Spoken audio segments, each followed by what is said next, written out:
Hi friends, मैं पूजा Jaiswal actress आप सभी भोजपुरी समाज को प्रणाम करती हूँ। हमारे बीच एक नया चैनल आया जिसका नाम है तमन्ना भोजपुरी म्यूजिक चैनल। तो आप सभी लोग उसका वीडियो देखिए और कमेंट्स बॉक्स में ये बताइए कि कैसा लगा आप सभी को, और लाइक कीजिए, शेयर कीजिए और ज़्यादा से ज़्यादा सब्सक्राइब कीजिए। Thank you. आज वे मांगाता तोर बिलऊ की तकाले हिली चौकीए गोरी। आज वे मांगाता तोर बिलऊ की तकाले हिली चौकीए गोरी। तकाले हिली चौकीए गोरी। तकाले हिली चौकीए गोरी।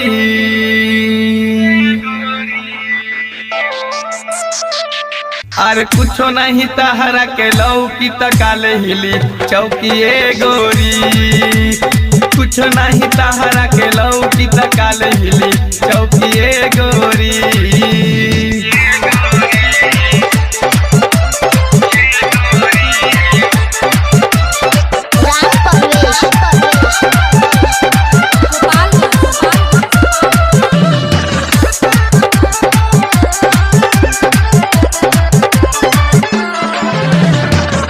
तन मन के जबे होई मिलनमा रतिया में सजनवा से गोरी।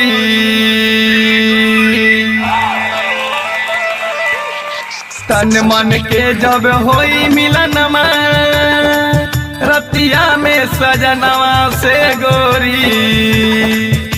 जवनिया के दी तोरे झौकी तकाले हिली चौकीए गोरी। आज वे मांगाता तोर बिलऊ की तकाले हिली चौकीए गोरी।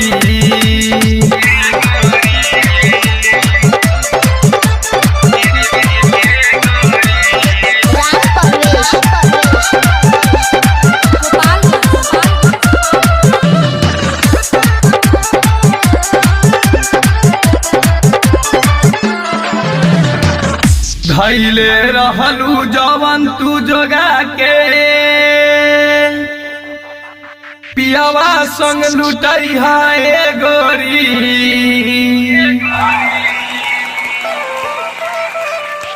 धैले रहलू जवन तू जोगा के पियावा संग लुटई है गोरी। अरंधीर मनी तोरा झौकी तकाले हिली चौकीए गोरी। आज वे मांगाता तोर बिलऊ की तकाले हिली चौकीए गोरी।